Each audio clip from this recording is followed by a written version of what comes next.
Remember this? We got the males almost lost to some Africans. Almost lost to the Ahi tribe. What is going on, man? Embiid over there throwing the game. He throwing the game for his cousins. Come on, man. Cool Runnings. We're not supposed to lose to the Cool Runnings team. That's the last team we're supposed to lose to or be close with. They don't even have shoes. They get their shoes from America. We gotta ship them shoes. They don't even have basketball rims, dog. Feed the children. Send wheat, send water and bread. Well, comedian Godfrey checked him. You know, I joke on stuff too, you know, but it was a little weird because it looked mean, you know what I'm saying? It almost felt racist. Is that possible? If you're black, you can be racist against your own people? It just felt real hateful for some reason. I don't know. I'm not, you guys understand where I'm coming from?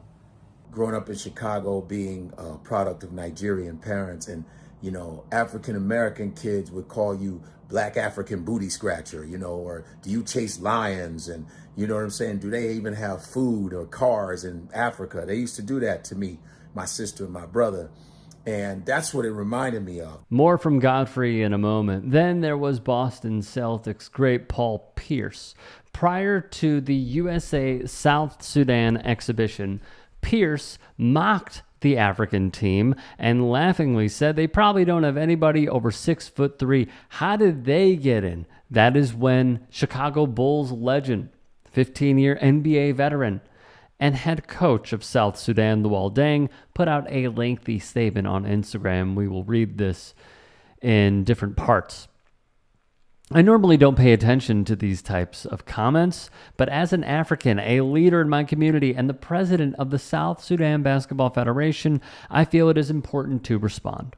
This is for those who have asked about these comments, those who are offended by them, and everyone who has followed our story. I'm not upset or angry at these ignorant remarks made by my former colleagues. I was more disappointed to see them coming from two individuals I have always respected. The comments made by Paul Pierce showed misinformation and a lack of research. However, he used it as a teachable moment to shed positivity once he was informed. Thank you to Paul Pierce for apologizing. That I can respect. More from Godfrey on Arenas. The way he was talking about the Sudanese basketball team was a little weird because there's a lot of great African players in the NBA right now. Plus, a lot of his jokes were old, right? They were a little dated. I thought maybe he watched some old footage of Comic View and Def Jam and some YouTube videos from the 90s and together. You know, that rant reminded me of like when you get some white guys, they'll be by themselves in a room and they decide to be really racist, but they look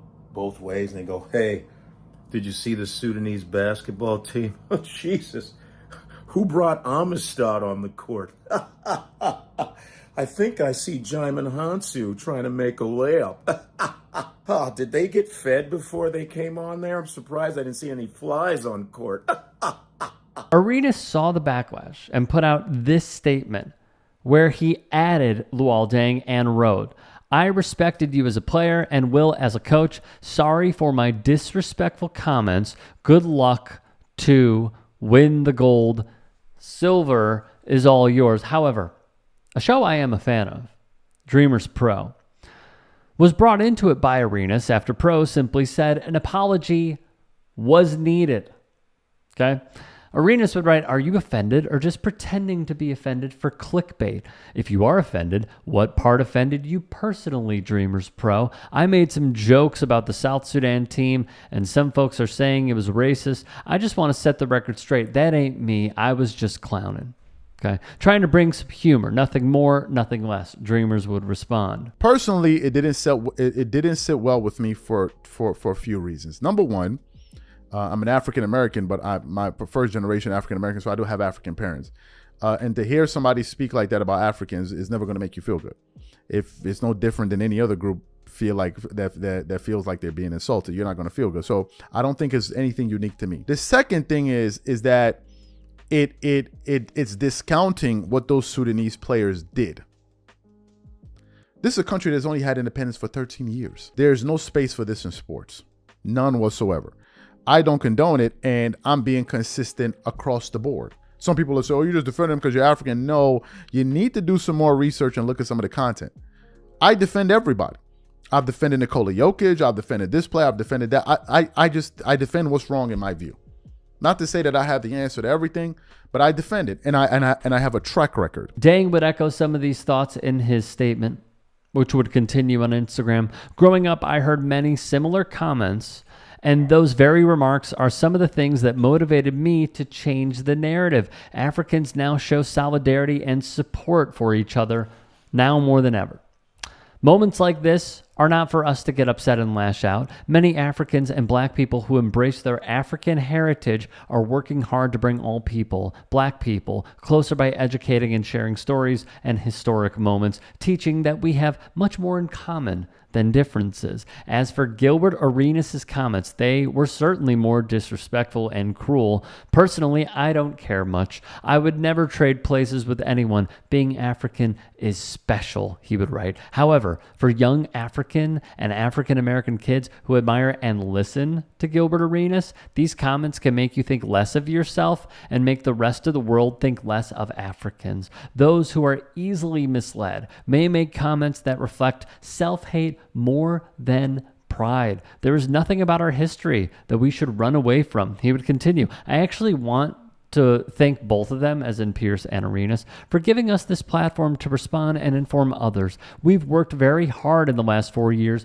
to be here, and we can't allow mere seconds to take that away. Instead, let's appreciate the moment and use these comments as an opportunity to educate. Being loved is always better than being tolerated. If we as a people realize the greatness from which we came, we would be less likely to disrespect ourselves. More from Godfrey. I hope that you keep that same energy for the European teams.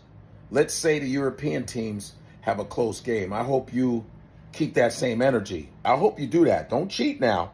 Don't cheat now. It's felt very hateful. I don't know, Gilbert. But the African thing, it was weird because African Americans and Africans already clash half the time. Africans get a stereotype that they hate African Americans and African Americans hate Africans, so they got us fighting amongst each other, and that situation doesn't really help out the situation. So, Gilbert, update your ignorance, man. Come on, press refresh. Come up with some better. That's all I'm saying. A Zimbabwe, a Zimbabwe, a Zimbabwe, a Zimbabwe. I'm just playing. I think it's fairly easy. What Gilbert Arenas should have done was not say, oh, you offended? Why are you offended? Or making some wish-washy statements. What he should have done was just flat out apologize and moved on. And we're seeing it on TikTok with one of the more famous TikTokers. I'm blanking on his name. Instead of just saying sorry, which is just so simple, they're doubling down, they're tripling down. At the end of the day, if you offend that many people, the easiest thing to do is be a man up, and just say sorry. I truly do believe that Gilbert Arenas thought these jokes were funny. I truly believe that he thought he did nothing wrong. And I thought Godfrey's perspective was really good in saying that this is like old humor that just isn't funny. It's just unfunny. And it felt troubling. It really did. So I do believe that this is the end of this story, though it should be noted Gilbert Arenas' actions and how it seems like every time there is something that comes up, he's just on the wrong side of it. It's time.